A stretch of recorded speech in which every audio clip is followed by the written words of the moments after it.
এই সরকার চায় না কোনো বিরোধী কণ্ঠ থাকুক।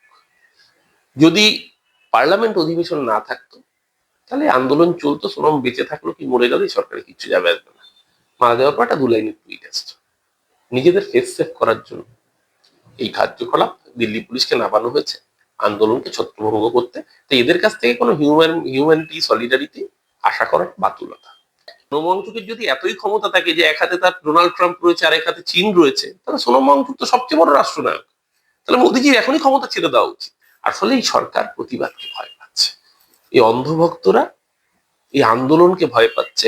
এটা সম্পূর্ণভাবে নিজেদের ইমেজ বাঁচানো এবং যে গদি মিডিয়া নির্লজ্জ তাবেদারির সর্বোচ্চ সীমায় পৌঁছেছে তাদের মুখে চুনকালি লেপন হবে, সব দিক থেকে বাঁচার জন্য এই পদক্ষেপ। পুলিশ যেটা করেছে আজকে, এটা তো বোঝাই যাচ্ছে যে রাষ্ট্র অমিত শাহদের অঙ্গুলি হেলনে এই কাজ করেছে। এটা কোনো আন্দোলনের প্রতি সহমর্মিতা থেকে নয়, উল্টে আন্দোলনকে ভাঙার লক্ষ্যে, অপারেশনকে কন্টিনিউ করে যাওয়ার লক্ষ্যে এই ধরনের কাজ করেছে দিল্লি পুলিশ, এবং দিল্লি পুলিশ এই কাজ করে অভ্যস্ত।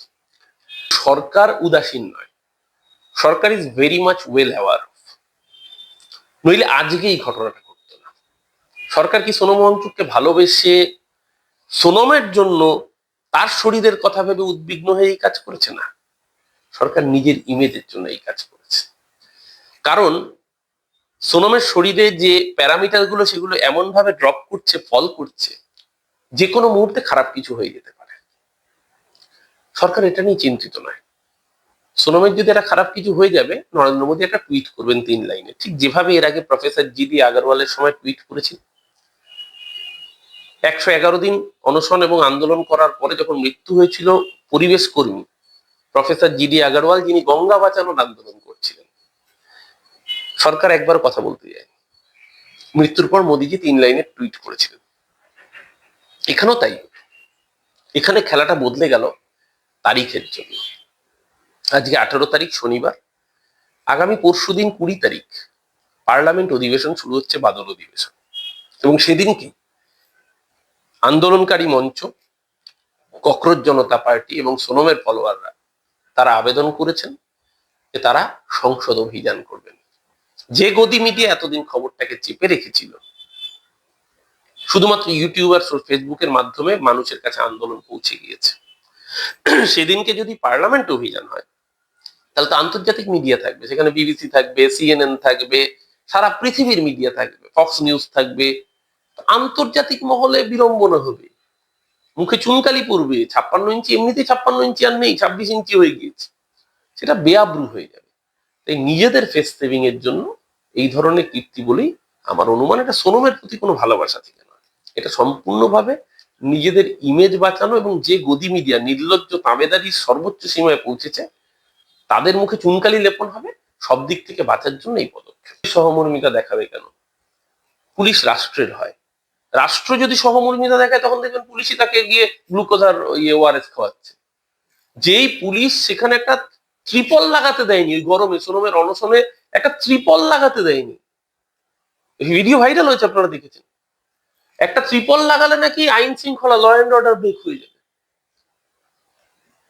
পুলিশ কখনো, পুলিশ হচ্ছে রাষ্ট্রের আজ্ঞাবহ, পুলিশের কাজই সেটা।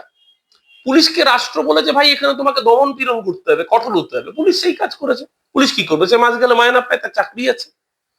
কিন্তু সেই পুলিশকেও বুঝতে হবে, সেই পুলিশের বাচ্চাটাও যদি ডাক্তার হতে চায় তার ভবিষ্যৎ অন্ধকার।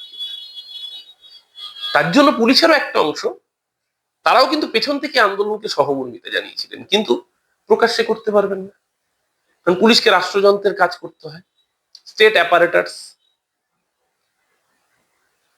সেই জায়গায় দাঁড়িয়েই পুলিশের এই যে আরএস এর রোলটা, রিপ্রেসিভ স্টেট অ্যাপারেটাস, যেটা লুই আলথুজারের একটা বিখ্যাত থিওরি রয়েছে, পুলিশকে সেই ভূমিকা পালন করতে হয়েছে। পুলিশ যেটা করেছে আজকে, এটা তো বোঝাই যাচ্ছে যে রাষ্ট্র অমিত শাহদের অঙ্গুলি হেলনে এই কাজ করেছে। এটা কোনো আন্দোলনের প্রতি সহমর্মিতা থেকে নয়, উল্টে আন্দোলনকে ভাঙার লক্ষ্যে, অপারেশনকে কন্টিনিউ করে যাওয়ার লক্ষ্যে এই ধরনের কাজ করেছে দিল্লি পুলিশ, এবং দিল্লি পুলিশ এই কাজ করে অভ্যস্ত। সেই জায়গায় দাঁড়িয়ে আজকে দেশের যুব সমাজকে কল নিতে হবে যে সোনম ওয়াংচুক যে ডাক দিয়েছিলেন আগামী 20 তারিখ সেই ডাকটা কার্যকর হয় কিনা। কারণ এটা শুধু একটা অনশন আজকে তুলিয়ে দিয়ে আন্দোলন থামবে তা নয়, কারণ আগামী বছর তো যদি কোনো এখন ব্যবস্থা না নেওয়া হয়, আগামী বছর তো আবার এই একই জিনিস ঘটবে। অবশ্য এই ঘটনা দেশের মানুষের কাছে নতুন নয়, এর আগে পার্লামেন্টে আমরা দেখেছি তো, ব্রিজভূষণ শরণ সিং, যৌন ধর্ষণের অভিযোগ উঠেছে কুস্তিগীরদের বিরুদ্ধে, তাদের সাথে কি অসভ্যতা করা হয়েছে আমরা দেশের মানুষ ভুলে গিয়েছে, আমরা ভুলি। এই জায়গায় দাঁড়িয়ে আমাদের বক্তব্য খুব পরিষ্কার। একজন রাজনৈতিক ছাত্র হিসেবে আমার অন্তত মনে হয়েছে এই সরকার চায় না কোনো বিরোধী কণ্ঠ থাকুক। যদি পার্লামেন্ট অধিবেশন না থাকতো তাহলে আন্দোলন চলতো, সোনম বেঁচে থাকলো কি মরে গেল সরকারে কিচ্ছু যাবে আসবে না। মারা যাওয়ার পর একটা 2 লাইনের টুইট আসছে। নিজেদের ফেস সেভ করার জন্য এই কার্যকলাপ দিল্লি পুলিশকে নামানো হয়েছে আন্দোলনকে ছত্রভঙ্গ করতে। তো এদের কাছ থেকে কোনো হিউম্যানিটি সলিডারিটি আশা করার বাতুলতা। দেখুন, আগে ঠিক করতে হবে যে কে কার দালাল। সোনম ওয়াংচুককে যখন লাদাখের অধিকার রক্ষার আন্দোলন করেছিলেন তখন বলেছেন উনি নাকি চীনের স্বার্থ পূরণ করছেন, জিনপিং এর দালাল। আবার এখন যখন আন্দোলন করছেন বলছে আমেরিকার ডিপ স্টেটের ফান্ডিং রয়েছে। আরে ভাই, চীনের দালাল না আমেরিকার দালাল, আগে সেটা ঠিক কর, কার দালাল বলে ডাকবি তোরা।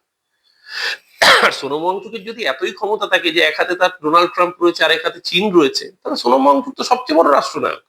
তাহলে মোদিজির এখনই ক্ষমতা ছেড়ে দেওয়া উচিত যদি সোনম ওয়াংচুক এত পাওয়ারফুল হয়। আসলে এই সরকার প্রতিবাদকে ভয় পাচ্ছে, এই অন্ধভক্তরা এই আন্দোলনকে ভয় পাচ্ছে। কারণ আন্দোলনকে যদি গণ আন্দোলনে পর্যবসিত হয় তাহলে কিন্তু শাসকের কপালেও দুঃখ আছে। তার জন্য এই ধরনের ত্যাগ করে দেওয়া যে কোনো আন্দোলনকে, আন্দোলনটা দেশের ছাত্র যারা বলছে তার বাড়িতে একটা বাচ্চা ছেলে বা মেয়ে যদি ডাক্তারি পরীক্ষা নিট পরীক্ষায় বসে তার ভবিষ্যৎ অন্ধকার করে দিয়েছে ধর্মেন্দ্র প্রধান।